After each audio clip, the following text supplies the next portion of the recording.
What's going on, you guys? Today I'm taking a look at Battlbox Mission 84, February 2022. And if you're interested in signing up for Battlbox, I'll put my personal referral link in the description or comments section.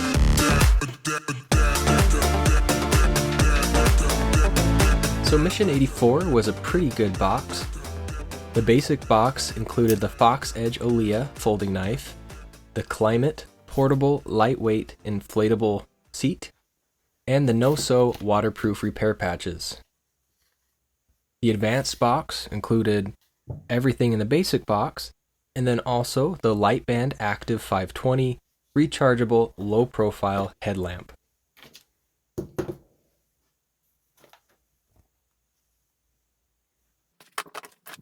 The Pro Box came with all of that, and the 511 neck gaiter, and the Zippo HeatBank 9S hand warmer and power bank.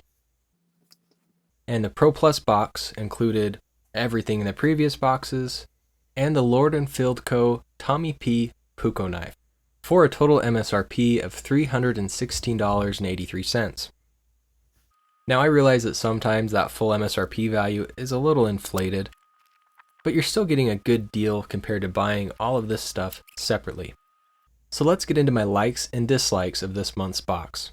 I like that most of this is stuff I can actually use. The light band is pretty cool. It's an LED band, so you don't have a heavy lamp bouncing around your forehead. It looks kind of funny and might get some weird looks, but I do really like the idea of it. It's really low profile, 520 lumens, and a wide 210 degree beam. There's a few different brightness settings, as well as red light, and it remembers which setting you were on, so you don't have to toggle all the way through them each time. And I definitely like that it's rechargeable, so you don't have to waste batteries. I also like the hand warmer. I'll probably use this for cold weather camping, hiking, or hunting, or maybe for sporting events even, watching some fall football. And you could bring your Climate seat with you too. And lastly, Lord & Field Tommy P. Puko knife. The Puko style knife originates from Finland. It's a traditional general purpose small fixed blade with a leather sheath that can be attached to your belt. Traditionally, they're handmade, and a lot of pride is put into carving the handle, normally from birchwood, and there might also be some personalization and decoration that goes into the handle. So this isn't really a traditional Puko, but over time there's been a lot of changes and adaptations. This one obviously was mass-produced, so you don't have the same uniqueness and attention to detail as a custom handmade one. And instead of birchwood, it's a stacked leather handle, but it seems to be really well done and it's very comfortable. The neutral handle of a Puko knife also works great for bushcrafting. You know, a lot of us knife guys love our overbuilt knives with lots of jimping, but for continuous work like bushcrafting, jimping can actually be detrimental to your fingers and cause blisters. The blade material on this is Oz 10, not to be confused with Oz 8, which is a budget steel. Oz 10 is a mid-range steel, very similar to VG10. It's a high carbon steel that is known for its toughness and hardness, and ease of sharpening and corrosion resistance. So not a bad pick for a bushcraft knife. And the Tommy P has a Scandi grind. A traditional Puko has a flat grind, which is good for the multi-purpose knife it's designed to be. But a Scandi grind is one of the best choices for a bushcraft knife. It's great for woodwork, shelter building, survival situations, and making fires. This one has a 90-degree spine and works great for throwing sparks with a ferro rod. So honestly, I think Lord & Field did a great job designing a really cool bushcraft Puko knife. It's unique, it's functional, and it looks really good. Is it the best bushcraft knife out there? No. Is it a $120 knife like they claim? Probably not. But it's a decent little bushcraft knife, and I have no problem with it being included in a battle box. The one concern I do have with it is this handle will probably be pretty slippery when wet. And the handle slopes down to the blade and there's no guard. I'm fine without there being a guard, but I probably wouldn't use this in wet conditions. So if I had to just choose one bushcraft knife, it probably wouldn't be this one.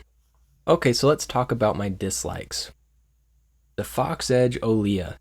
Now, I'm not really too upset about this knife because it's a relatively small part of the box. They're saying it's a $30 knife.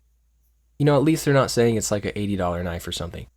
If I only got the basic box though, I'd probably be disappointed this month. We've seen a few Fox Edge knives in past battle boxes. So Fox Knives is based out of Italy, and they manufacture a lot of high quality knives in Italy. Fox Edge, I think, is kind of like a US based branch off of the Fox Knives tree. They're based out of Morgan, Utah, which is just like a 20-minute drive up the canyon from where I live. But even though they're based in Utah, the knives are manufactured in China. So anyways, Fox Edge USA is kind of a step below Fox Knives Italy. Kind of like a budget brand, a lot of the same designs, but made in China for less. I've liked some of the other Fox Edge knives we've seen. They've been okay. The Olea, not so much. There's a couple of good things about it, but overall it kind of reminds me of a knife you'd get for free.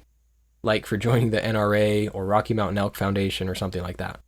Like on the wood here, it should say NRA or Battlbox. It's pretty heavy for a smaller knife. It weighs like 5 ounces and it feels kind of clunky. One issue I have is with the lock bar cutout.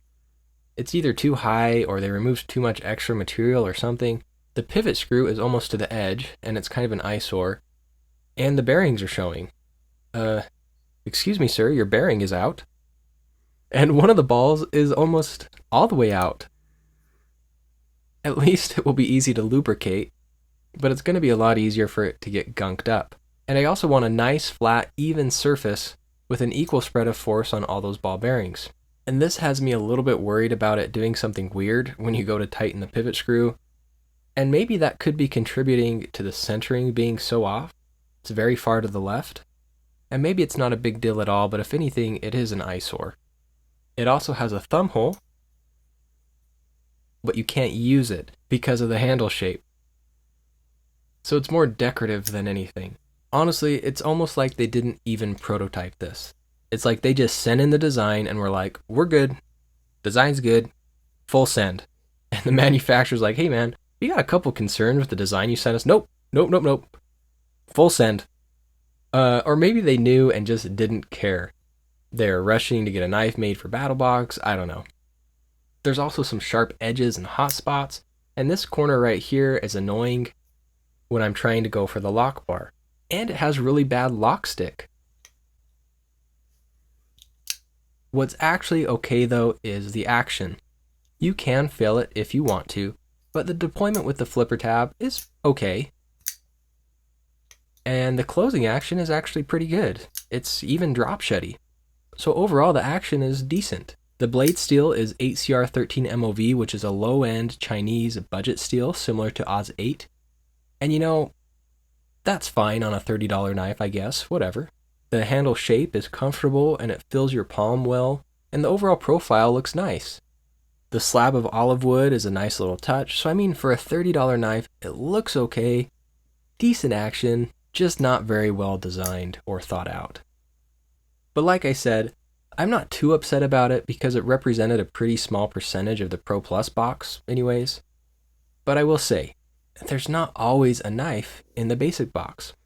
There's always a knife or sharp object in the Pro Plus box, but it might only be a few times a year that there's one in the basic box. So I would say make it count. There's so many good budget knives out there, and most of them would be a much better choice than this. Thanks for staying with me if you made it this far. Overall, I was happy with the box this month and can't wait to put some of this stuff to use. Let me know what you guys think about Battlebox Mission 84, February 2022 in the comments. Stay tuned for some size comparisons with these two knives, and don't forget to like and subscribe. That's it for me guys, thanks for watching.